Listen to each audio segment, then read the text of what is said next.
शब्दों का समर्पण लेकर मां सरस्वती को नमन करती हूँ। साथ ही आप सभी का अभिनंदन करती हूँ। राम राम सा, राधे राधे, जय श्री कृष्णा, जय माता दी। आप सभी को मेरा नमस्कार। Good morning everybody. Good morning बेटा। हाँ भाई, जल्दी से आ जाइए सभी। पढ़ाई की शुरुआत करेंगे हम। अभी तक हमने जाना था शिक्षा मनोविज्ञान को। शिक्षा का अर्थ सिंपल वे में जाना, मनोविज्ञान का अर्थ जाना, और फिर बात की हमने शिक्षा मनोविज्ञान की। शिक्षा मनोविज्ञान का अर्थ क्या होता है, शिक्षा मनोविज्ञान की परिभाषाएं क्या होती है, शिक्षा मनोविज्ञान की प्रकृति क्या होती है, और एक शिक्षक के लिए शिक्षा मनोविज्ञान की क्या उपयोगिता होती है, ये सारी चर्चा कर चुके हैं हम। और बच्चों, अब हम आगे बात करेंगे शिक्षण अधिगम प्रक्रिया की। बिल्कुल, शिक्षण अधिगम प्रक्रिया की मैं बात करूं तो ये एग्जैक्टली टॉपिक लिखा हुआ है फर्स्ट ग्रेड में। तो फर्स्ट ग्रेड की फर्स्ट यूनिट में एग्जैक्टली ये टॉपिक लिखा हुआ है शिक्षण अधिगम प्रक्रिया। सेकंड ग्रेड में एग्जैक्टली ये टॉपिक लिखा हुआ नहीं है, but it is very important for the second grade also. कहने का मतलब ये जो टॉपिक हम पढ़ने जा रहे हैं, ये first grade and second grade दोनों के लिए बहुत ज्यादा इंपॉर्टेंट है, और जटिल नहीं है, कठिन नहीं है, आसान है। तो बिल्कुल फर्स्ट ग्रेड वालों को और सेकंड ग्रेड वालों को दोनों को इस टॉपिक पर फोकस करना चाहिए। बिल्कुल, क्योंकि ये तो आपको पता ही कि फर्स्ट ग्रेड में शिक्षा शास्त्र आता है और सेकंड ग्रेड में अलग से विषय के साथ शिक्षण विधियां आती हैं। शिक्षा शास्त्र और शिक्षण विधियों के लिए शिक्षा मनोविज्ञान को जानना बहुत ज्यादा जरूरी है। ये मददगार साबित होता है शिक्षा शास्त्र को हल करने में भी और शिक्षण विधियों को हल करने में भी। तो मेरा कहने का तात्पर्य आप समझ गए होंगे। बिल्कुल। अच्छा नमो, आप न्यू स्टूडेंट है, वेरी गुड बेटा, वेलकम है आपका वीजे एजुकेशन एप्लीकेशन क्लासेस में। तो बिल्कुल बेटा समझ गए होंगे आप, शिक्षण अधिगम टॉपिक हम पढ़ने जा रहे हैं first grade and second grade दोनों के लिए very very important topic. Clear? चलिए, शिक्षण अधिगम प्रक्रिया को एक साथ लिखा हुआ है, शिक्षण अधिगम प्रक्रिया। बच्चों कुल मिलाकर यहां हम केवल किसको पढ़ने वाले हैं? शिक्षण को। किसको पढ़ने वाले हैं? शिक्षण को, क्योंकि अधिगम तो पूरा अलग से यूनिट है, अलग से टॉपिक है। अधिगम डिटेल में हम वहां पढ़ेंगे। यहां बिल्कुल हम पढ़ने वाले हैं, किसको पढ़ने वाले हैं? शिक्षण को पढ़ने वाले हैं। शिक्षण अधिगम को एक साथ क्यों लिखा जाता है ये भी मैं आपको बताऊंगी। तो अगर मैं बात करूं शिक्षण की आपसे, तो साधारण शब्दों में शिक्षण का अर्थ क्या होता है? साधारण शब्दों में शिक्षण का अर्थ होता है शिक्षक के द्वारा विभिन्न विषयों का ज्ञान प्रदान करना। शिक्षक के द्वारा विभिन्न विषयों का ज्ञान प्रदान करना क्या कहलाता है? शिक्षण। शिक्षण है तो अधिगम है। जब टीचर क्लास में शिक्षण कराता है तो बच्चा डेफिनेटली क्या करता है? अधिगम करता है। वो शिक्षण नहीं कहलाएगा यदि बच्चा क्या न कर रहा हो? अधिगम। वो शिक्षण नहीं कहलाता यदि बच्चा अधिगम ना करे। तो कहने का मतलब है शिक्षण है तो अधिगम है। शिक्षण में अधिगम जरूरी है, बट क्या अधिगम के लिए शिक्षण जरूरी है? अरे शिक्षण में अधिगम जरूरी है, बट क्या अधिगम के लिए शिक्षण जरूरी है? नहीं, अधिगम कहीं से भी किया जा सकता है। अधिगम सीखना हम छोटे बच्चे से भी सीख सकते हैं, किसी भी वस्तु से सीख सकते हैं, नेचर से सीख सकते हैं, प्रकृति से सीख सकते हैं। तो बच्चों ध्यान रखना, शिक्षण में अधिगम जरूरी है। वो शिक्षण नहीं कहलाता जिसमें बालक क्या ना करे? अधिगम नहीं करे। मैं आपको शिक्षण करा रही हूं, मेरा शिक्षण तभी कहलाएगा जब आप क्या कर रहे हो? अधिगम कर रहे हो। तो शिक्षण में अधिगम जरूरी है, बट अधिगम में शिक्षण जरूरी नहीं है। अधिगम में शिक्षण जरूरी नहीं है। तो शिक्षण अधिगम को बिल्कुल मनोवैज्ञानिकों ने एक ही संप्रति स्वीकार किया है कि जहां भी शिक्षण होगा वहां क्या होगा? अधिगम होगा। इसीलिए शिक्षण अधिगम को एक साथ लिख दिया जाता है। शिक्षण अधिगम को एक साथ इसलिए लिख दिया जाता है क्योंकि शिक्षण है तो अधिगम है। इतनी बात समझ में आई होगी। वापस सुन लो एक बार। शिक्षण इंग्लिश में क्या बोलते हैं? टीचिंग। इंग्लिश में क्या बोलते हैं, टीचिंग।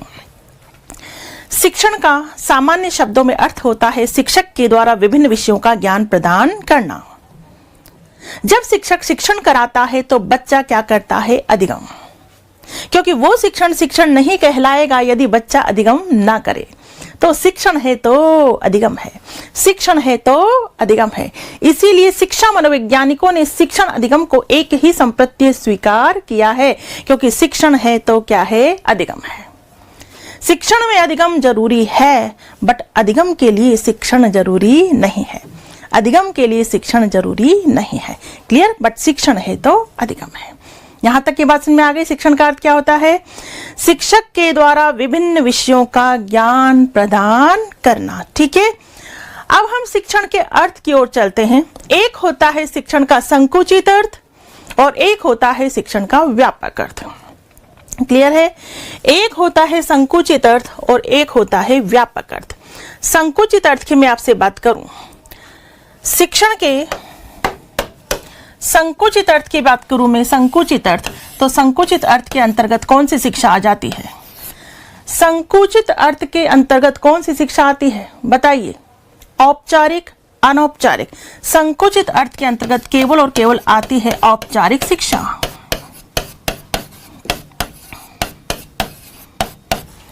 संकुचित अर्थ के अंतर्गत हम केवल औपचारिक शिक्षा को लेते हैं। औपचारिक शिक्षा जिसका मुख्य साधन क्या है, विद्यालय। और विद्यालय में अहम भूमिका किसकी होती है, शिक्षक की।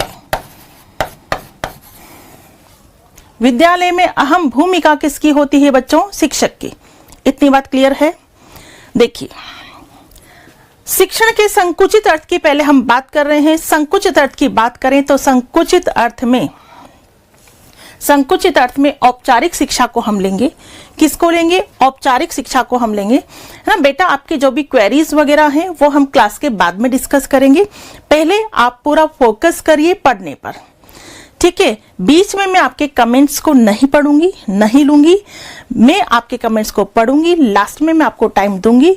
तब आपकी कोई भी क्वेरीज है, कोई भी जानकारी आप लेना चाहते हैं तो तब आप करें, ठीक है।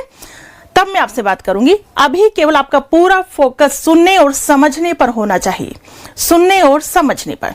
संकुचित अर्थ की हम बात कर रहे हैं। औपचारिक शिक्षा का नाम आपने सुना होगा। संकुचित अर्थ में औपचारिक शिक्षा को लिया जाता है। औपचारिक शिक्षा किसे कहते हैं, किसे कहते हैं औपचारिक शिक्षा? औपचारिक शिक्षा किसे कहते हैं? जिसके अंतर्गत निश्चित समय, निश्चित स्थान, निश्चित विधियों के माध्यम से सुनियोजित तरीके से शिक्षण कराया जाता है। वो कौन सी शिक्षा कहलाती है? औपचारिक शिक्षा। समय निश्चित होता है, स्थान निश्चित होता है, विधियां निश्चित होती हैं, उनके माध्यम से एक सुनियोजित तरीके से प्री प्लान्ड होता है, सब कुछ प्लानिंग होती है पूरी। सुनियोजित तरीके से शिक्षण कराया जाता है, वो कौन सी शिक्षा कहलाती है? औपचारिक शिक्षा, जिसका मुख्य साधन क्या है? मुख्य साधन क्या है? विद्यालय। और विद्यालय में अहम भूमिका किसकी होती है? शिक्षक की। विद्यालय में अहम भूमिका किसकी होती है? शिक्षक की। औपचारिक शिक्षा यानी संकुचित अर्थ में आपको केवल इतना ध्यान रखना है। बात समझ में आ गई? संकुचित अर्थ के अंतर्गत किसको ध्यान रखेंगे? औपचारिक शिक्षा को ध्यान रखेंगे। औपचारिक शिक्षा निश्चित समय, निश्चित स्थान, निश्चित विधियों के माध्यम से शिक्षण कराया जाता है। मुख्य साधन क्या है? विद्यालय। और विद्यालय में मुख्य भूमिका किसकी होती है? शिक्षक की मुख्य भूमिका होती है। ये हो गया शिक्षण का संकुचित अर्थ। अब हम बात करेंगे शिक्षण के व्यापक अर्थ की। शिक्षण के व्यापक अर्थ की हम बात करेंगे। व्यापक अर्थ की यदि हम बात करें, व्यापक अर्थ की हम बात करें तो दोनों प्रकार की शिक्षा इसमें आ जाती है। कौन कौन सी? औपचारिक और अनौपचारिक। व्यापक अर्थ में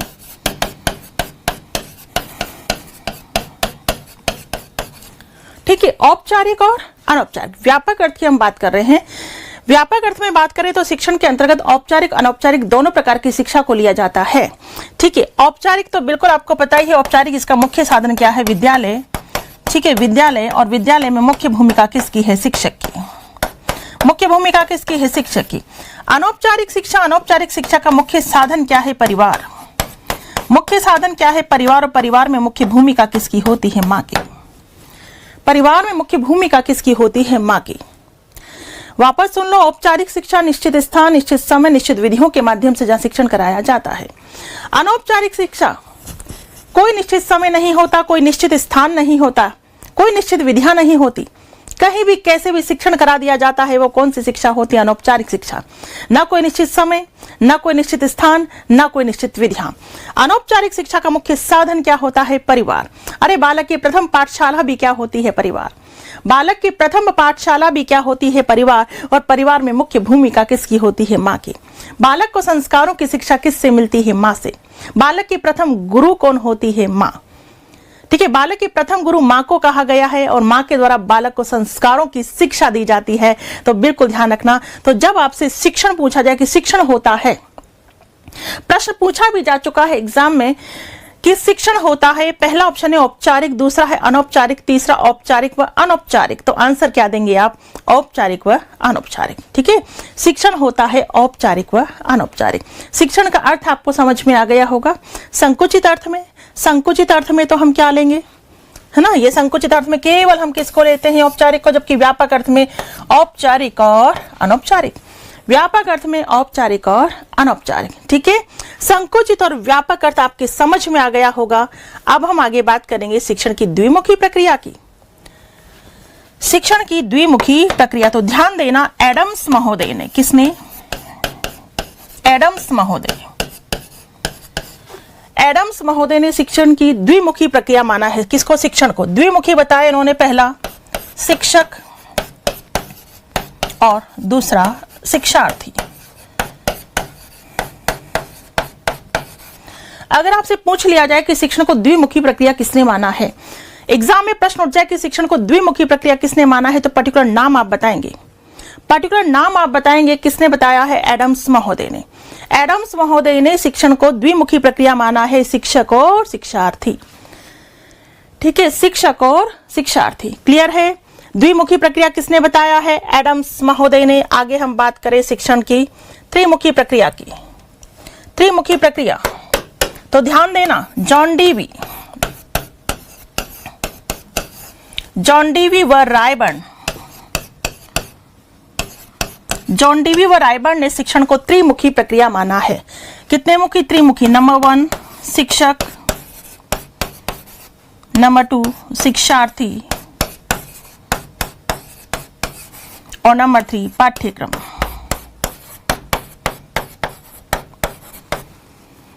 शिक्षक, शिक्षार्थी और पाठ्यक्रम। ठीक है, ध्यान देना, शिक्षण को त्रिमुखी प्रक्रिया किसने कहा? त्रिमुखी प्रक्रिया किसने कहा? जॉन डीवी व रायबर्न ने। शिक्षक, शिक्षार्थी और पाठ्यक्रम। शिक्षक, शिक्षार्थी और पाठ्यक्रम। अब हमें इन तीनों शब्दों को बहुत अच्छे से समझ लेना है। ठीक है, पहले मैं बात करूंगी आपसे किसकी? शिक्षक की। सबसे पहले मैं आपसे शिक्षक की बात करने जा रही हूं। तो शिक्षक देखिए, यहां से प्रश्न, परीक्षा में प्रश्न किस प्रकार के पूछे जाते हैं। अगर मैं आपसे पूछूं कि बताइए वर्तमान समय में शिक्षा का नियोजन किसके अनुसार किया जाता है, वर्तमान समय में शिक्षा का नियोजन किसके अनुसार किया जाता है, तो आंसर आएगा शिक्षार्थी के अनुसार। किसके अनुसार किया जाता है? शिक्षार्थी के अनुसार। दूसरा प्रश्न, वर्तमान समय में शिक्षा का नियोजन किसके लिए किया जाता है? किसके लिए? शिक्षार्थी के लिए। किसके लिए? शिक्षार्थी के लिए। नेक्स्ट प्रश्न मेरा है, शिक्षण प्रदान करने की महत्वपूर्ण धुरी कौन है? शिक्षण प्रदान करने की महत्वपूर्ण धुरी कौन है? शिक्षक। महत्वपूर्ण धुरी कौन है? शिक्षक। नेक्स्ट प्रश्न, शिक्षक और शिक्षार्थी के बीच अंतःक्रिया होती है। शिक्षक और शिक्षार्थी के बीच अंतःक्रिया होती है, किसको लेकर होती है? किसको लेकर होती है? पाठ्यक्रम को लेकर। नेक्स्ट प्रश्न, पाठ्यक्रम किस किस का दिशा निर्देश करता है? पाठ्यक्रम किस किस का दिशा निर्देश करता है? शिक्षक का, शिक्षार्थी का या दोनों का? शिक्षक का, शिक्षार्थी का या दोनों का? आंसर आएगा दोनों का। आंसर आएगा दोनों का। पाठ्यक्रम किस किस का दिशा निर्देश करता है? दोनों का दिशा निर्देश करता है। इस प्रकार से प्रश्न बनते हैं। ठीक है, तो सुनिए, सबसे पहले किसको? शिक्षक को। शिक्षक, शिक्षक की मैं बात करूं तो शिक्षक, शिक्षण प्रदान करने की महत्वपूर्ण धुरी कौन है? शिक्षक। बच्चों, प्राचीन समय की हम बात करें तो प्राचीन समय में जिस शिक्षक को अपने विषय का ज्ञान होता था, जिस शिक्षक को अपने विषय का ज्ञान होता था, वो बिल्कुल अच्छा शिक्षक कहलाता था। लेकिन वर्तमान समय की हम बात करें तो वर्तमान समय में केवल विषय के ज्ञान होने से काम नहीं चलता। वर्तमान समय में केवल विषय के ज्ञान होने से काम नहीं चलता। वर्तमान समय में शिक्षक को विषय का ज्ञान तो होना ही चाहिए, साथ ही साथ शिक्षण विधियों का ज्ञान, शिक्षण सूत्रों का ज्ञान, शिक्षण सिद्धांतों का ज्ञान, शिक्षण उद्देश्यों का ज्ञान, शिक्षा मनोविज्ञान का ज्ञान होना भी जरूरी है। तब जाकर के आज का शिक्षक सफल शिक्षक कहलाता है। प्राचीन समय में तो केवल विषय के ज्ञान से काम चल जाता था, बट वर्तमान समय में शिक्षक को विषय के ज्ञान के साथ साथ शिक्षण विधियों का ज्ञान, शिक्षण उद्देश्यों का ज्ञान, शिक्षण सूत्रों का ज्ञान, शिक्षण सिद्धांतों का ज्ञान, शिक्षा मनोविज्ञान का ज्ञान होना बहुत ज्यादा जरूरी है। तब जाकर आज का शिक्षक एक सफल शिक्षक कहलाता है। क्योंकि बच्चों ये बात आप भी जानते हैं कि मान लीजिए कि एक टीचर है, उसके पास विषय का संपूर्ण ज्ञान है, लेकिन उसे प्रस्तुतिकरण करने का तरीका नहीं आता। प्रस्तुतिकरण करने का तरीका नहीं आता तो क्या वो एक सफल शिक्षक कहलाएगा? नहीं। कुछ शिक्षक केवल अपने मेंटल लेवल के अकॉर्डिंग बच्चों को पढ़ाते हैं, केवल अपने मेंटल लेवल के अकॉर्डिंग बच्चों को पढ़ाते हैं। क्या बच्चों को समझ में आएगा? नहीं। क्या ऐसा शिक्षक सफल शिक्षक कहलाएगा? नहीं। सफल शिक्षक वो कहलाता है जो बच्चों के अनुसार पढ़ाता है, जो बच्चों के मानसिक स्तर के अनुसार पढ़ाता है, जो बच्चे की रुचि के अनुसार पढ़ाता है, वो एक सफल शिक्षक कहलाता है। और ऐसा करने के लिए शिक्षा मनोविज्ञान का ज्ञान जरूरी है। शिक्षा मनोविज्ञान बताता है शिक्षक को कि बच्चों को किस प्रकार से पढ़ाया जाना चाहिए। शिक्षा मनोविज्ञान की सहायता से शिक्षक को शिक्षण सूत्रों का ज्ञान होता है, शिक्षण सिद्धांतों का ज्ञान होता है, शिक्षण उद्देश्यों का ज्ञान होता है, शिक्षण विधियों का ज्ञान होता है। तो बात समझ में आई बच्चों कि वर्तमान समय में कौन सा शिक्षक सफल शिक्षक कहलाएगा? जिससे अपने विषय के ज्ञान के साथ साथ शिक्षण उद्देश्यों का ज्ञान, शिक्षण विधियों का ज्ञान, शिक्षण सूत्रों का ज्ञान, शिक्षण सिद्धांतों का ज्ञान, शिक्षा मनोविज्ञान का ज्ञान हो। ऐसा शिक्षक वर्तमान समय में सफल शिक्षक कहलाता है, जो बच्चों के अनुसार पढ़ाना जानता हो, जो बच्चे की रुचि के अनुसार पढ़ाना जानता हो, जो बच्चे के मानसिक स्तर के अनुसार पढ़ाना जानता हो। ऐसा शिक्षक सफल शिक्षक कहलाता है। बात क्लियर हुई? ऐसा शिक्षक सफल शिक्षक कहलाता है। और शिक्षक बालोद्यान का कुशल माली है, ये किसने कहा? फ्रॉबेल ने। ये किसने कहा? फ्रॉबेल ने। कि शिक्षक बालोद्यान का कुशल माली है। शिक्षक को माली की उपाधि दी गई है। बच्चे क्या है? फूल। पूरी कक्षा क्या है? बगीचा। पूरी कक्षा क्या है? बगीचा है। बच्चे क्या है? फूल हैं। ये बात आप भी जानते हैं कि बगीचे में फूलों का ध्यान रखा जाता है माली के द्वारा। जितना अच्छा ध्यान रखा जाएगा फूल उतने अच्छे से खिलेंगे, और अगर ध्यान नहीं रखा गया तो फूल मुरझा जाएंगे। ध्यान नहीं रखा गया तो फूल मुरझा जाएंगे। तो बिल्कुल एक शिक्षक को बच्चों का उसी प्रकार से ध्यान रखना होता है, बच्चों को उसी प्रकार से संभालना होता है, बच्चों को उसी प्रकार से पढ़ाना होता है ताकि उनका विकास हो, वरना वो मुरझा जाएंगे। तो बिल्कुल फ्रॉबेल का कहना है कि शिक्षक बालोद्यान का कुशल माली है। किसने कहा है बच्चों? फ्रॉबेल ने। किसने कहा है? फ्रॉबेल ने।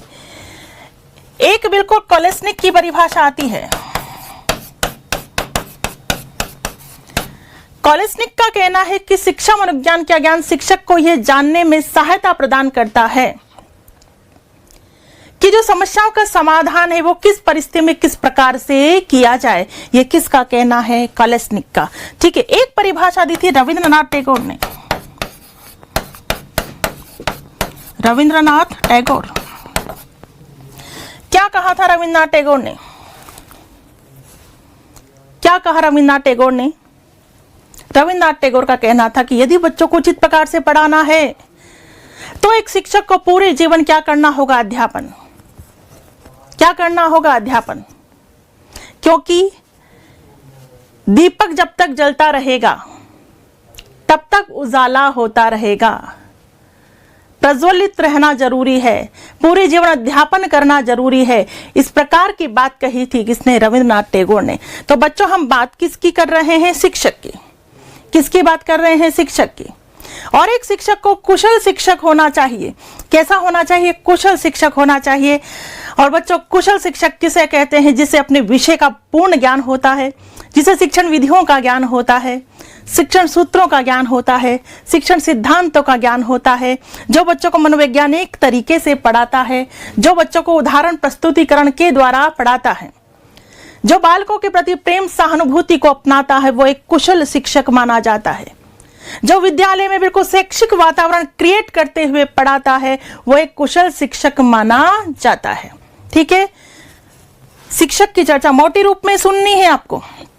अब देखो मैं शिक्षार्थी की बात करूं, किसकी? शिक्षार्थी की। शिक्षार्थी की बात मैं आपसे कर रही हूं तो सुनिए बिल्कुल। वर्तमान समय में शिक्षा का नियोजन बालक के लिए और बालक के अनुसार किया जाता है। कोई भी प्लानिंग करनी है शिक्षा की, वो किसके लिए की जाती है? बालक के लिए की जाती है, बालक के अनुसार की जाती है। वर्तमान समय में बालक को कक्षा का बिल्कुल कक्षा का केंद्र माना जाता है। यानी ये कह सकते हैं कि बालक को सर्वे सर्वा माना जाता है। उसकी रुचि को ध्यान में रखा जाता है, उसके मानसिक स्तर को ध्यान में रख करके पढ़ाया जाता है। शिक्षार्थी जब तक अध्ययन करता है उसका जीवन कहलाता है अध्येता जीवन। और अध्येता जीवन आपको पता होगा पूरे जीवन का महत्वपूर्ण काल होता है। कौन सा जीवन? अध्येता जीवन। और एक अध्येता जीवन में क्या क्या विशेषताएं होनी चाहिए, बात भी आपको पता होगी बच्चों। एक अध्येता जीवन में मुख्य रूप से 5 विशेषताओं का होना तो बहुत जरूरी है। काक चेष्टा बको ध्यानम स्वान निद्रा तथैव च अल्पाहारी ग्रह त्यागी विद्यार्थिनो पंच लक्षणम। ये 5 लक्षण जरूरी हैं। काक चेष्टा बको ध्यानम स्वान निद्रा तथैव च अल्पाहारी ग्रह त्यागी विद्यार्थिनो पंच लक्षणम। बहुत ज्यादा जरूरी है 5 लक्षण होना। काक चेष्टा, कव्वे जैसी चेष्टा होनी चाहिए कि यस मुझे पढ़ना है। काक चेष्टा। बको ध्यानम, बगुले जैसा ध्यान होना चाहिए कि बोल बच्चे तेरा ध्यान किस ओर है? कि मेरा ध्यान तो केवल पढ़ाई की ओर है, मेरा ध्यान अपनी मंजिल की ओर है, मेरा ध्यान अपनी सीट की ओर है और मैं अपनी सीट को पाकर के रहूंगा। स्वान निद्रा, कुत्ते जैसी हल्की नींद होनी चाहिए। आपको पता है ना, कुत्ता थोड़ी सी आहट सुन करके बिल्कुल सचेत हो जाता है। ये नहीं कि खर्राटे भर के सो रहा है। तो बिल्कुल हल्की नींद होनी चाहिए। आपने सोच लिया कि मुझे बस 4 बजे सुबह उठना है तो 4 बजे यूं आपकी नींद खुल जाए। स्वान निद्रा। अल्पाहारी होना चाहिए, ठीक है, क्योंकि अल्पाहारी यानी कम खाने वाला। ज्यादा खाओगे तो ज्यादा खाने से आपको पता ना आलस आते हैं, नींद आती है। टुकड़ों में खाना चाहिए, कम कम खाना चाहिए। अल्पाहारी। ग्रह त्यागी, बिल्कुल घर त्याग कर रहते हैं बच्चे क्योंकि घर में उनकी बहुत अच्छे से पढ़ाई नहीं हो पाती है, इसलिए वो कुछ अपने छोटे छोटे बच्चों को छोड़ करके आते हैं पढ़ाई करने, कुछ अपने बुजुर्ग माता पिता को छोड़ करके पढ़ाई करने आते हैं, अपने पूरे परिवार को छोड़ करके पढ़ाई करने आते हैं। तो बच्चों, जो विशेषता एक तपस्वी की होती है वही विशेषता एक शिक्षार्थी की भी होती है। और इस अध्येता जीवन में जितनी अच्छी तपस्या कर लोगे पूरा जीवन उतना ही स्वर्णिम रहेगा, अच्छा रहेगा बेटा। और अगर अभी आपने तपस्या नहीं की, अभी जीवन में मजा किया, तो पूरे जीवन तपस्या करनी पड़ेगी। डिपेंड आपके ऊपर करता है बच्चों कि अभी तपस्या करना चाहते हो या पूरे जीवन तपस्या करना चाहते हो। तो बिल्कुल अभी तपस्या कर लो। यह आपका अध्येता जीवन है, यह आपका छोटा सा जीवन है। अभी तपस्या कर लो, पूरा जीवन एंजॉय करोगे। लेकिन अगर अभी एंजॉय किया तो पूरे जीवन आपको क्या करनी पड़ेगी? तपस्या करनी पड़ेगी। तो ये होता है क्या? शिक्षार्थी। ये होता है क्या? शिक्षार्थी। शिक्षक और शिक्षार्थी के बीच अंतःक्रिया किसको लेकर होती? पाठ्यक्रम को लेकर। अंतःक्रिया किसको लेकर होती? पाठ्यक्रम को लेकर। पाठ्यक्रम जिसे हम इंग्लिश में क्या बोलते हैं? करिकुलम। और करिकुलम शब्द की उत्पत्ति लेटिन भाषा के क्यूर्रे से हुई है, जिसका अर्थ होता है दौड़ का मैदान। जिसका अर्थ होता है दौड़ का मैदान। पाठ्यक्रम में ये शिक्षार्थी दौड़ लगाता रहता है इस मैदान में।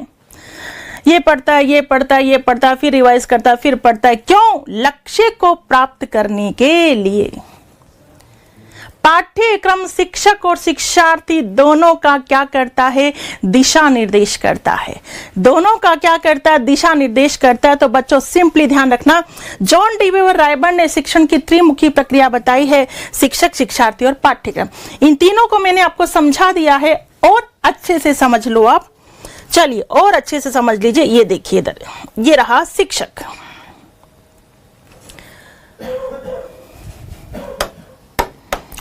ठीक है, शिक्षक जैसा कि मैंने कहा था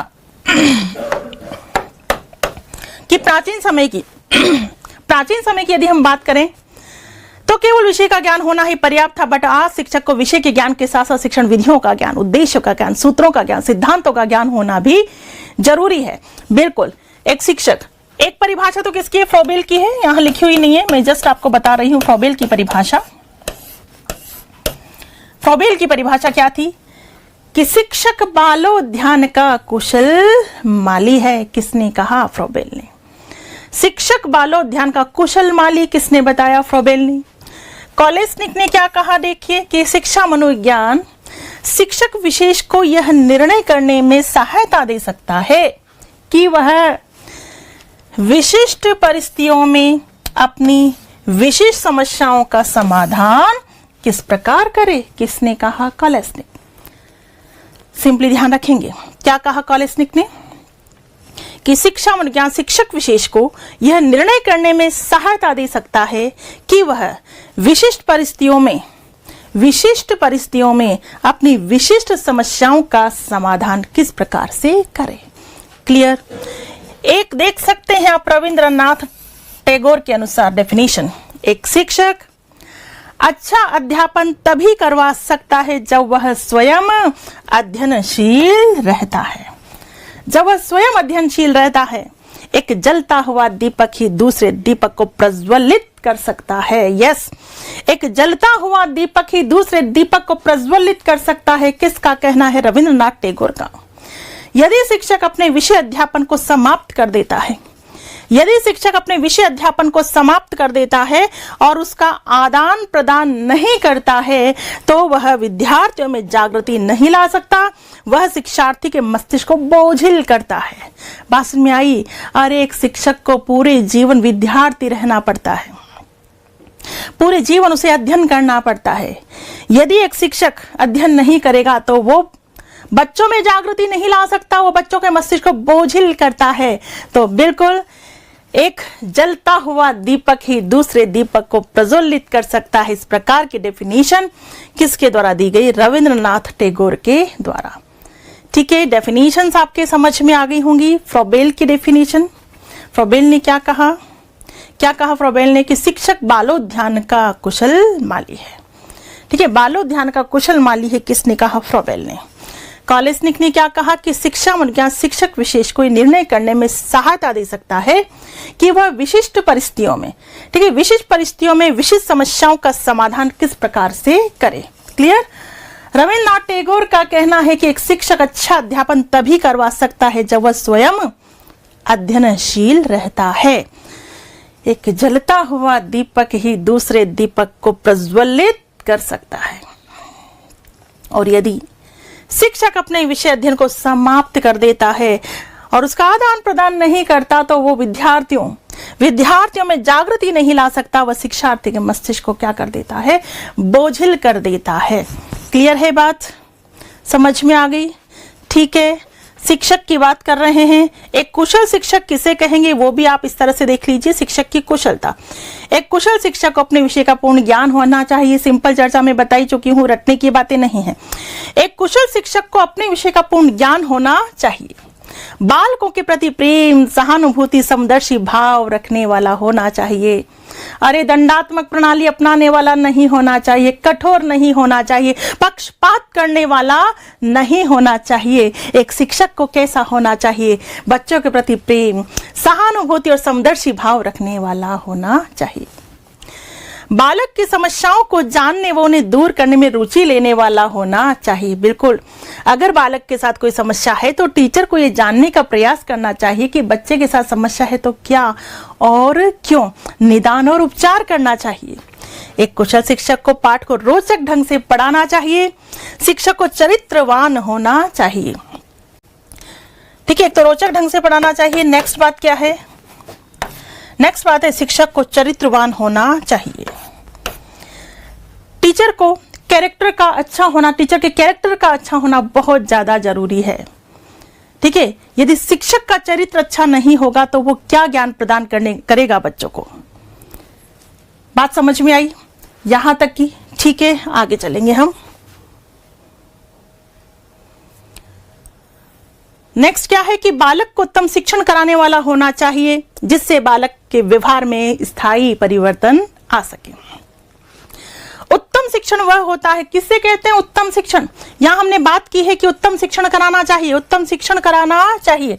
और उत्तम शिक्षण की बात करें, उत्तम शिक्षण की बात करें तो उत्तम शिक्षण किसे कहते हैं, जो जीवनोपयोगी होता है, जो जीवन के लिए उपयोगी होता है तथा जिसमें शिक्षक व छात्र दोनों की कैसी भूमिका होती है, सक्रिय भूमिका होती है। एक कुशल शिक्षक को शिक्षण सूत्र व सिद्धांतों की जानकारी भी होनी चाहिए। बालक का सच्चा मित्र और पथ प्रदर्शक होना चाहिए। एक शिक्षक को बालक का सच्चा मित्र भी होना चाहिए, पथ प्रदर्शक भी होना चाहिए। सिंपल सिंपल बातें हैं। शिक्षक की बात हो गई, अब आ जाते हैं हम किस पर? शिक्षार्थी पर। कर ही चुके हैं हम शिक्षार्थी की बात, एक बार वापस सुन लीजिए। आधुनिक विचारधारा में शिक्षा का नियोजन, नियोजन यानी नियोजन, शिक्षा का नियोजन, नियोजन का मतलब होता है प्लानिंग। बालक के लिए, किसके लिए करनी चाहिए? बालक के लिए और बालक के अनुसार किया जाता है।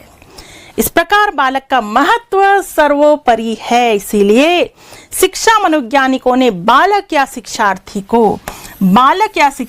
को शिक्षा का केंद्र बिंदु माना है। पूछा भी जा चुका है परीक्षा में और पूछा जा सकता है कि शिक्षा का केंद्र बिंदु कौन होता है? तो बालक होता है। बालक कह दो, शिक्षार्थी कह दो, अध्येता कह दो, एक ही बात है, ठीक है। केंद्र बिंदु जिसके चारों ओर शिक्षा प्रक्रिया घूमती रहती है। अध्येता जीवन मानव जीवन का सर्वश्रेष्ठ काल है, ठीक है। कौन सा जीवन? अध्येता जीवन। अध्येता जीवन मानव जीवन का सर्वश्रेष्ठ काल माना जाता है, जिसमें शिक्षार्थी क्या करता है? ज्ञानार्जन करता है। और एक अध्येता जीवन की 5 विशेषताएं मैं आपको बता ही चुकी हूँ। काक चेष्टा बको ध्यानम स्वान निद्रा तथैव च अल्पाहारी गृह त्यागी विद्यार्थिनो पंच लक्षणम, ठीक है। तपस्वी के समान ही एक शिक्षार्थी की भी विशेषताएं होती हैं। क्लियर? सिंपल वे में जानना है ये सब। आगे चलिए। पाठ्यक्रम। शिक्षण अधिगम प्रक्रिया मुख्य रूप से किस पर निर्भर करती है बच्चों? किस पर निर्भर करती है? पाठ्यक्रम पर निर्भर करती है। पाठ्यक्रम शिक्षक व शिक्षार्थी का दिशा निर्देश करता है। याद रखना, पूछ लिया जाए किस किस का? शिक्षक का और शिक्षार्थी का, दोनों का दिशा निर्देश करता है क्या? पाठ्यक्रम। करिकुलम, पाठ्यक्रम को इंग्लिश में क्या कहते हैं बेटा? करिकुलम कहते हैं। करिकुलम शब्द की उत्पत्ति लैटिन भाषा के क्यूरे, ठीक है, हिंदी में क्यूरे, क्यूरे से हुई है, जिसका अर्थ होता है दौड़ का मैदान। जिसका अर्थ क्या होता है? दौड़ का मैदान। ठीक। एक कनिंघम की बहुत अच्छी परिभाषा है, ध्यान रख सकते हैं आप कनिंघम की परिभाषा कि पाठ्यक्रम कलाकार के हाथ में एक यंत्र है। पाठ्यक्रम क्या है? कलाकार के हाथ में। कलाकार कौन है बेटा? कलाकार, कलाकार क्या? कलाकार कौन है? शिक्षक। कलाकार के हाथ में एक यंत्र है। यंत्र क्या है? पाठ्यक्रम। यंत्र क्या है? पाठ्यक्रम। जिसके द्वारा वह अपनी सामग्री को, सामग्री कौन है? विद्यार्थी, अपने आदर्श के अनुरूप, आदर्श क्या है? लक्ष्य, अपने कलागृह में मोड़ता है। कलागृह क्या है? विद्यालय। कलागृह क्या है? विद्यालय। सिंपल देखिए, पाठ्यक्रम कलाकार के हाथ में एक यंत्र है, जिसके द्वारा वह अपनी सामग्री को अपने आदर्श के अनुसार अपने कलागृह में मोड़ता है। अपने कलागृह में मोड़ता है। बहुत फेमस परिभाषा है बच्चों किसकी? कनिंघम की। बहुत फेमस परिभाषा है कनिंघम की कि पाठ्यक्रम कलाकार के हाथ में यंत्र। कलाकार कौन है? शिक्षक है। यंत्र क्या है? पाठ्यक्रम है। जिसके द्वारा अपनी सामग्री को, सामग्री क्या है? सामग्री को यानी विद्यार्थियों को अपने आदर्श के अनुसार, लक्ष्य के अनुसार अपने कलागृह में मोड़ता है। फेमस परिभाषा किसने दी है? किसने दी है? कनिंघम ने। किसने दी है? कनिंघम ने। थोड़ा सा देख लीजिए, जो एनसीएफ 2005 है ना बेटा, जो राष्ट्रीय पाठ्यचर्या की रूपरेखा 2005 है, एनसीएफ 2005 के दस्तावेज का प्रारंभ प्रसिद्ध शिक्षा शास्त्री प्रकृतिवादी नोबेल पुरस्कार विजेता राष्ट्रीय गान के निर्माता रविंद्रनाथ टैगोर के एक निबंध से हुआ था। ये सिंपल चर्चा है, ज्यादा फोकस करने की जरूरत नहीं है, क्योंकि एनसीएफ 2005 की रूपरेखा प्रोफेसर यशपाल के नेतृत्व में तैयार की गई थी, जिसका मुख्य नारा क्या था? बिना बोझ के सीखना, लर्निंग विदाउट बर्डन।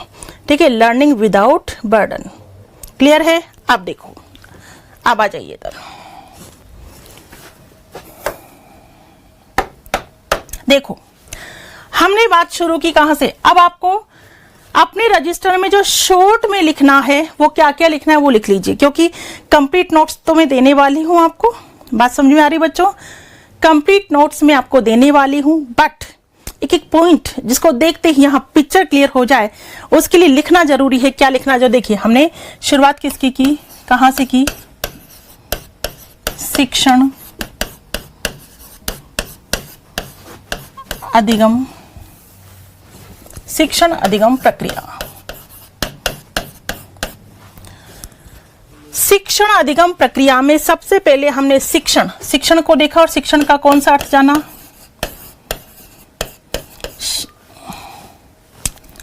शिक्षण का संकुचित अर्थ हमने देखा था। कौन सा अर्थ हमने देखा? संकुचित अर्थ। ठीक है, ये आप अपना कंटेंट तैयार कर सकते हैं। संकुचित अर्थ। संकुचित अर्थ के बाद हमने बात क्या की बेटा? शिक्षण का व्यापक अर्थ। ठीक है, फिर हमने बात की थी शिक्षण द्विमुखी प्रक्रिया। कौन सी प्रक्रिया? द्विमुखी प्रक्रिया। ठीक है, फिर शिक्षण त्रिमुखी प्रक्रिया। कौन सी प्रक्रिया? त्रिमुखी प्रक्रिया। त्रिमुखी में नंबर 1 शिक्षक, नंबर 2 शिक्षार्थी और नंबर 3 पाठ्यक्रम।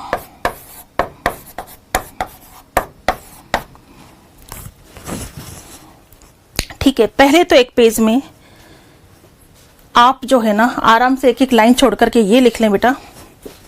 लिखो, फिर आगे की चर्चा करती हूं मैं।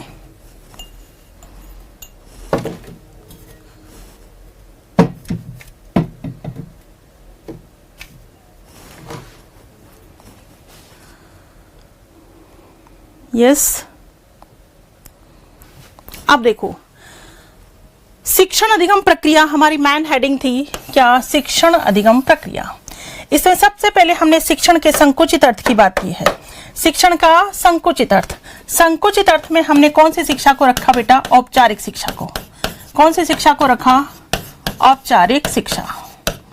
ठीक है, व्यापक अर्थ। व्यापक अर्थ में हमने औपचारिक व अनौपचारिक शिक्षा। औपचारिक व अनौपचारिक शिक्षा। यहां तक की बात क्लियर? फिर शिक्षण द्विमुखी प्रक्रिया। द्विमुखी प्रक्रिया किसने बताया था? एडम्स महोदय ने। ठीक है, द्विमुखी प्रक्रिया किसने बताया? एडम्स महोदय ने। ठीक है, और उसके बाद त्रिमुखी प्रक्रिया। त्रिमुखी प्रक्रिया किसने कहा था? त्रिमुखी प्रक्रिया किसने कहा था? जॉन डीवीवर रायबर्न ने।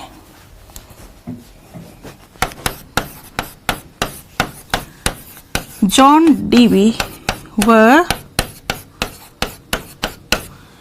डीवीवर रायबर्न। ठीक है, यहां तक की बात क्लियर है? सिंपल हमने शिक्षण को जाना। शिक्षण का सामान्य अर्थ क्या होता है? वापस बार बार सुन लीजिए, कॉन्सेप्ट बिल्कुल क्लियर होना चाहिए, बिना रटे। ये रटना नहीं है, रटने वाली कोई बात नहीं है बेटा, यहां पर रटेंगे नहीं।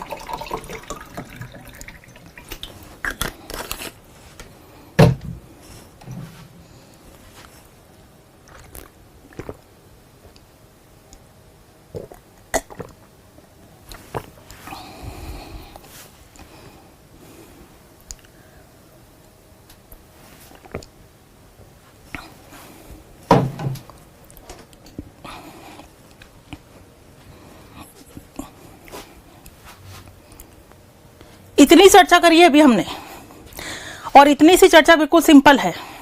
शिक्षण को लेकर ही चर्चा कर रहे हैं अभी हम। शिक्षण का संकुचित अर्थ। संकुचित अर्थ में हमने औपचारिक शिक्षा को रखा। औपचारिक शिक्षा जिसमें निश्चित स्थान, निश्चित समय और निश्चित विधियां होती है। औपचारिक शिक्षा का मुख्य साधन क्या होता है? विद्यालय होता है। विद्यालय में अहम भूमिका शिक्षक की होती है। व्यापक अर्थ की हम बात करें तो व्यापक अर्थ में दोनों प्रकार की शिक्षा आ जाती है, औपचारिक और अनौपचारिक।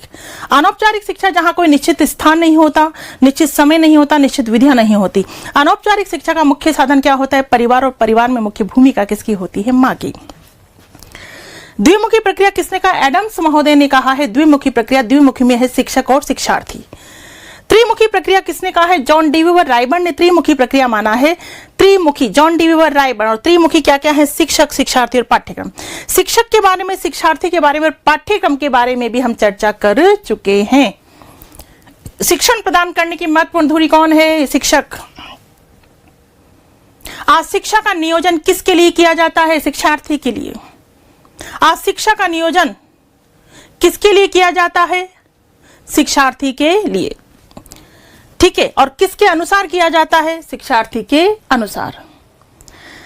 आज शिक्षण प्रक्रिया का केंद्र बिंदु किसे माना जाता है? केंद्र बिंदु किसे माना जाता है? शिक्षार्थी को माना जाता है। शिक्षक और शिक्षार्थी के बीच अंतर क्रिया जो होती है किसको लेकर होती है? पाठ्यक्रम को लेकर होती है। पाठ्यक्रम को इंग्लिश में क्या कहते हैं? करिकुलम। करिकुलम शब्द की उत्पत्ति लैटिन भाषा की क्यूरे से मानी जाती है। क्यूरे जिसका अर्थ होता है दौड़ का मैदान, यानी शिक्षार्थी दौड़ के मैदान पर दौड़ लगाता रहता है क्यों? अपने लक्ष्य को प्राप्त करने के लिए। उसके बाद पाठ्यक्रम में आपको केवल और केवल कनिंघम की परिभाषा याद रख लेनी है। किसकी परिभाषा? कनिंघम की परिभाषा ध्यान में रख लेनी है। किसकी? कनिंघम। क्या कहा था कनिंघम ने? कि पाठ्यक्रम कलाकार के हाथ में एक यंत्र है जिसके द्वारा वह अपनी सामग्री को अपने आदर्श के अनुसार अपने कलागृह में मोड़ता है। किसने कहा था? कनिंघम ने। इतनी सी बात आपको ध्यान रख लेनी है। और एनसीएफ 2005, ये सिंपली आपको ध्यान रख लेना है कि एनसीएफ 2005 जो नेशनल करिकुलम फ्रेमवर्क है उसमें भी पाठ्यचर्या की बात कही गई है। किसकी बात कही गई? पाठ्यचर्या की बात कही गई है। वो एक अलग मैटर है, बाकी सिंपली आपको सिंपल वे में ध्यान रखना है। तो शिक्षण हम पढ़ रहे हैं, मेन हम क्या पढ़ रहे हैं? शिक्षण। तो शिक्षण का हमने संकुचित अर्थ जाना, व्यापक अर्थ जाना, द्विमुखी प्रक्रिया और त्रिमुखी प्रक्रिया, ठीक है। इतना हमने जान लिया और उसके बाद हम आगे बढ़ेंगे शिक्षण की परिभाषाओं पर। यहां तक की बात क्लियर है? अब हम शिक्षण की परिभाषाओं की बात करने जा रहे हैं। परिभाषाएं, एक एक परिभाषा। अब हाँ, यहां थोड़ा सा याद रखने वाली बात आती है बेटा, तो यहां थोड़ा सा आप याद रख सकते हैं। देखो, पहली परिभाषा बी और स्मिथ क्या कहा? कि शिक्षण क्रियाओं की एक ऐसी विधि है जो सीखने की उत्सुकता जागृत करती है। किसने कहा? बी और स्मिथ ने। कि शिक्षण क्रियाओं की एक ऐसी विधि, ये इनकी पहली परिभाषा है। ये पहली परिभाषा है। शिक्षण क्या है? क्रियाओं की एक ऐसी विधि है जो सीखने की उत्सुकता जागृत करती है। और बी और स्मिथ की एक दूसरी परिभाषा है। ये दूसरी परिभाषा है कि शिक्षण उद्देश्य केंद्रित क्रिया है। दो परिभाषा किसकी ध्यान रखेंगे? बी और स्मिथ की। पहली परिभाषा क्या हुई बच्चों? शिक्षण क्या है? क्रियाओं की एक ऐसी विधि है जो बालक में सीखने की उत्सुकता जागृत करती है। और दूसरी परिभाषा क्या है? शिक्षण उद्देश्य केंद्रित क्रिया है। क्लियर? चल, हैंडबुक ऑफ रिसर्च टीचिंग के अनुसार, किसके अनुसार? हैंडबुक ऑफ रिसर्च टीचिंग के अनुसार क्या है? देखिए, शिक्षण एक प्रकार का अंतरवैयक्तिक प्रभाव है। अंतरवैयक्तिक, एक दूसरे पर प्रभाव। अंतरवैयक्तिक, इंटरपर्सनल।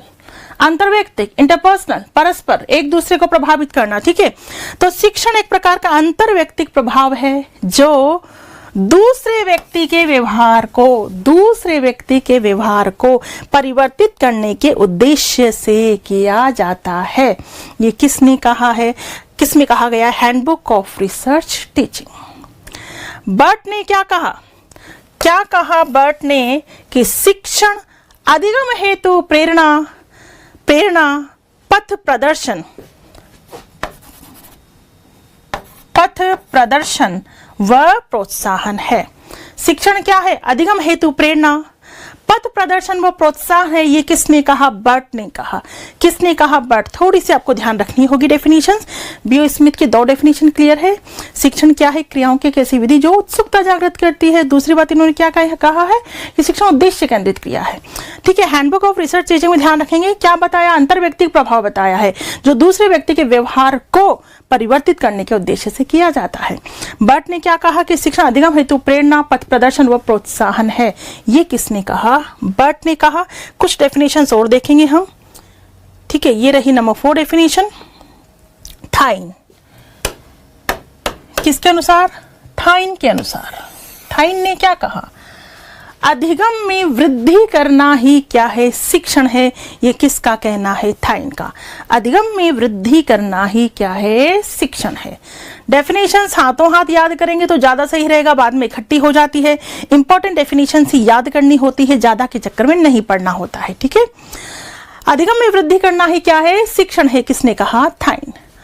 हफ तथा डंकन, बिल्कुल फर्स्ट ग्रेड एग्जाम में डेफिनेशन पूछी जा चुकी है। हफ तथा डंकन का क्या कहना है? कि शिक्षण 4 चरणों वाली प्रक्रिया है। कितने चरण बताएं? 4। योजना, निर्देशन, मापन व मूल्यांकन। ठीक है, मापन व मूल्यांकन। ठीक है, हफ तथा डंकन ने 4 चरण बताए हैं। योजना, निर्देशन, मापन, मूल्यांकन। सबसे पहले प्लानिंग बनाई जाती, योजना की जाती है, उसके बाद उसी योजना के अकॉर्डिंग बच्चों को क्या दिया जाता है, निर्देशन दिया जाता है, फिर आता है मापन, और मापन के बाद क्या आता है, मूल्यांकन। ठीक, ये डेफिनेशन भी पूछी जा चुकी है आई.के. डेविस के अनुसार। इन्होंने भी 4 अवस्थाएं बताई है, अलग अलग ध्यान रखेंगे। हफ तथा डंकन ने तो क्या बताइए, हफ तथा डंकन ने तो क्या बताइए, योजना, निर्देशन, मापन, मूल्यांकन। जबकि आई.के. डेविस ने नियोजन, योजना कह दो या नियोजन, बात तो एक ही होती है, इंग्लिश में कहते हैं प्लानिंग। इंग्लिश में क्या कहते हैं, प्लानिंग बोलते हैं। नियोजन, व्यवस्था, अग्रसरण, नियंत्रण, ये किसने बताई है, आई.के. डेविस की। सबसे पहले योजना बनाई जाती है, प्लानिंग की जाती है, फिर उसकी व्यवस्था की जाती है, पूरे मैटर को ऑर्गेनाइज किया जाता है, व्यवस्थित किया जाता है, फिर अग्रसरण, लीडिंग, एक तरह से उस मैटर का प्रस्तुतिकरण किया जाता है, और एक शब्द है नियंत्रण, कंट्रोल। टीचर को कंट्रोल भी रखना चाहिए। कंट्रोल किस पर, अपने इमोशंस पर, अपनी भावनाओं पर, उद्गार पर। कहने का मतलब है कोई टॉपिक है, उस टॉपिक के बारे में मैं 5 घंटे बोल सकती हूं, बट नहीं, मुझे कंट्रोल करना पड़ेगा, क्योंकि एक ही टॉपिक के बारे में 5 घंटे बोलूंगी तो आप दूसरा टॉपिक कभी सुनना नहीं चाहेंगे। कंट्रोल रखना पड़ेगा, तभी तो समय के अनुसार सिलेबस को भी कंप्लीट करना होता है, और बच्चों को उतना ही बताना चाहिए जितनी आवश्यकता होती है। अरे खाना उतना ही खाना चाहिए जितना डाइजेस्ट हो सके। बच्चा जितना डाइजेस्ट कर सके, बच्चे के लिए जो महत्वपूर्ण सूचना है वही बच्चे को देनी चाहिए। अनावश्यक सूचना देने से कहीं कोई तात्पर्य नहीं है, कहीं कोई मतलब नहीं है। तो आई.के. डेविस के अनुसार नियोजन, व्यवस्था, अग्रसरण और नियंत्रण। रॉबर्ट गेने के अनुसार शिक्षण का तात्पर्य अधिगम की दशा को व्यवस्थित करना, जो कि अधिगमकर्ता की बाध्यता से संबंधित है। ठीक है, ये किसने कहा है, रॉबर्ट गेने ने कहा है। क्या कहा है कि शिक्षण का तात्पर्य अधिगम की दशा को व्यवस्थित करना है। अधिगम की सिचुएशन को, अधिगम की स्थिति को क्या करना है, व्यवस्थित करना है। यानी पूरे मैटर को इस तरह से क्या करें, ऑर्गेनाइज करें, संगठित करें, जो कि अधिगमकर्ता की बाध्यता से संबंधित है। ठीक है, अधिगमकर्ता उसको ग्रहण करने के लिए बाध्य होगा, लेकिन मैटर इतना ऑर्गेनाइज होना चाहिए, मैटर इतना संगठित होना चाहिए। क्लियर। ये जो डेफिनेशन है बच्चों, ये आपको याद कर लेनी है। कितनी डेफिनेशंस हैं, 7 डेफिनेशंस आपको याद कर लेनी है। ये डेफिनेशंस आप देख लीजिए अच्छे से, किसने क्या कहा।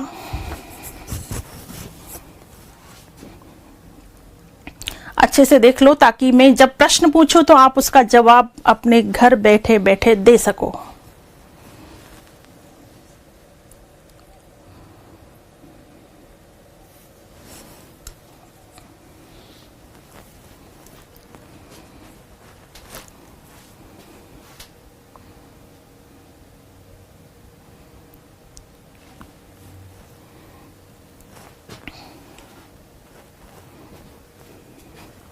ठीक है,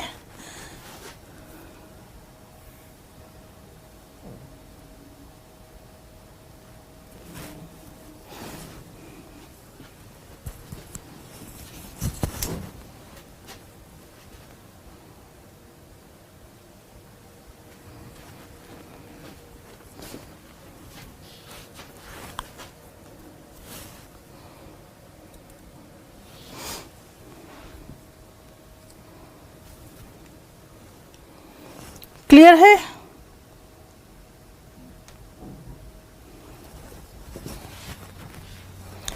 चलिए बताइए, शिक्षण उद्देश्य केंद्रित क्रिया है, ये किसने कहा। शिक्षण उद्देश्य केंद्रित क्रिया है, किसका कहना है। शिक्षण उद्देश्य केंद्रित क्रिया है, किसने कहा बच्चों, बी और स्मिथ ने। ठीक है, नियोजन, व्यवस्था, अग्रसरण, नियंत्रण, ये 4 अवस्थाएं किसने बताई। नियोजन, व्यवस्था, अग्रसरण, नियंत्रण, ये 4 अवस्थाएं किसने बताई, किसने बताई, किसने बताई?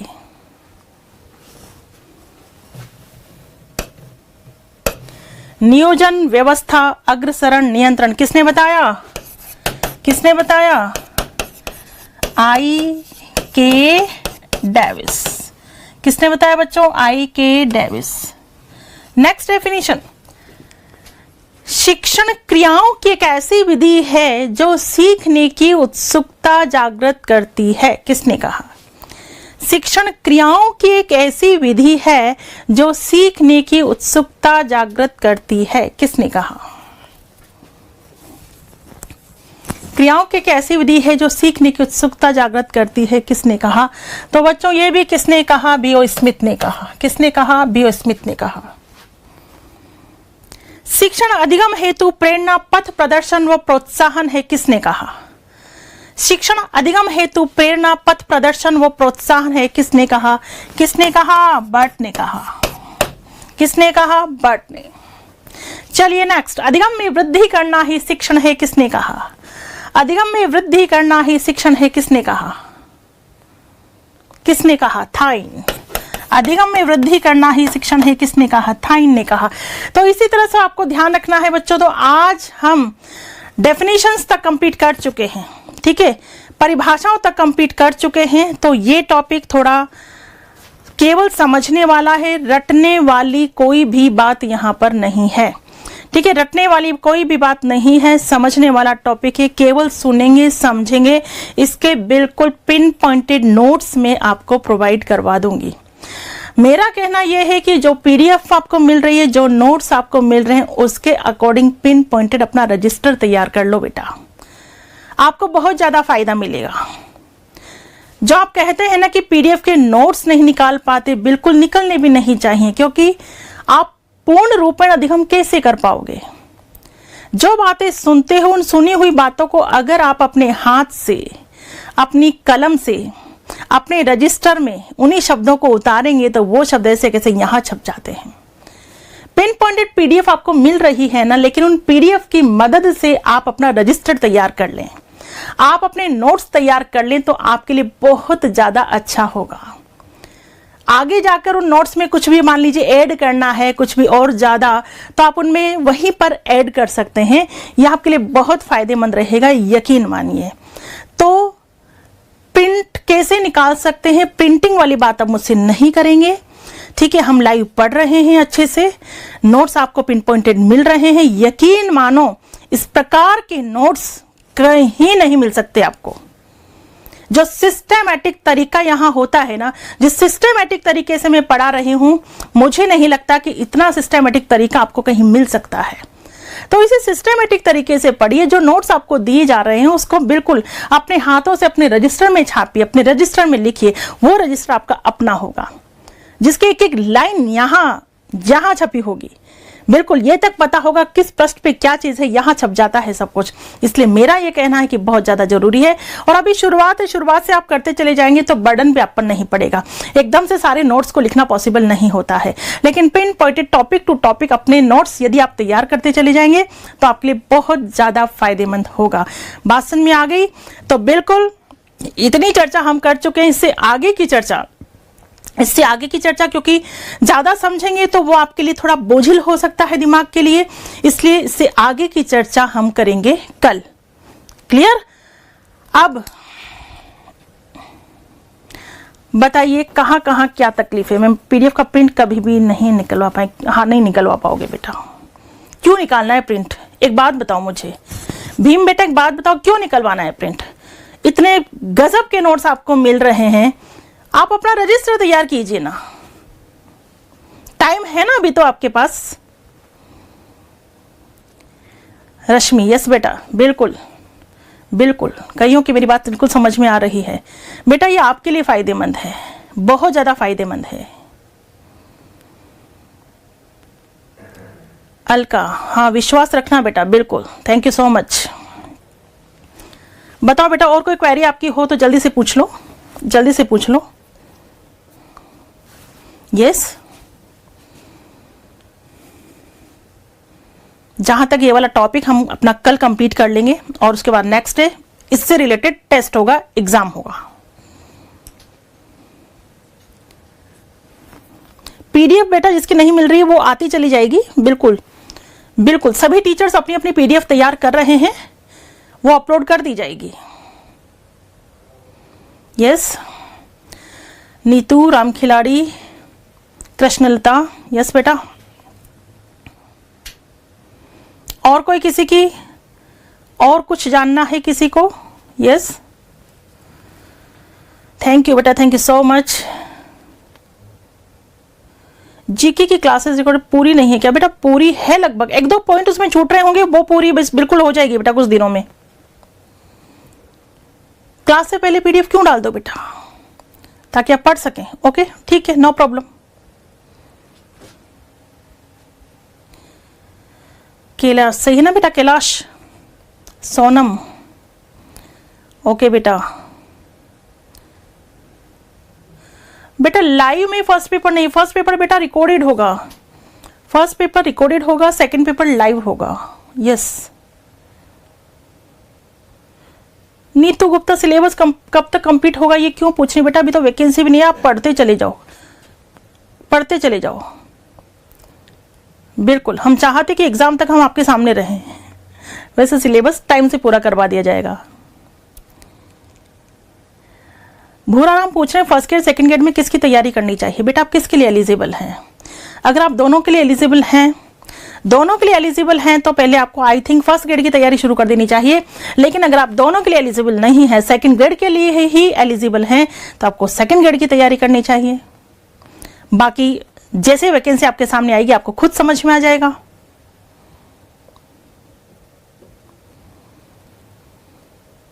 दिल्ली से हो कौन? ललिता मीना, क्या बात है। एकता शर्मा, कौन से सब्जेक्ट की बात कर रही है बेटा एकता? डिम्पल, अच्छा फर्स्ट पेपर की क्लास, ओके बेटा मैं अभी और दिखवाती हूँ। जो भी क्लास नहीं है उसमें वो अपलोड बिल्कुल कर दी जाएगी, डोंट यू वरी। आप मुझे इस तरह से बताते चले जाएं बस। करंट अफेयर्स की क्लास होगी बेटा, होगी, पक्का होगी, थोड़ा सा वेट करो। राम खिलाड़ी, अगर आप कितना टाइम लगा, अगर आप मनोविज्ञान की बात कर रहे हैं बेटा तो मनोविज्ञान में 1.5 से 2 महीने मान के चलो आप, बिल्कुल लगभग 1.5 महीने में हो जाएगा।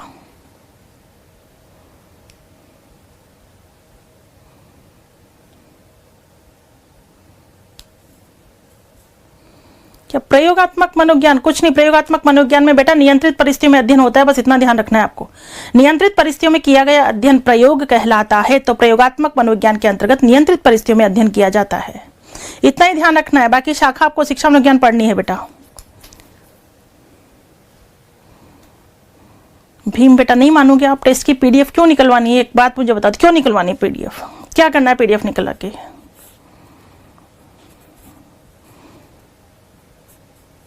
पहले आप मुझे अपना रजिस्टर पूरा बना के दिखाएंगे, कैसे दिखाएंगे वो मैं आपको व्हाट्सएप नंबर दे दूंगी। पूरा रजिस्टर बना लोगे ना फिर आपको पीडीएफ मिल जाएगी। ठीक है बेटा,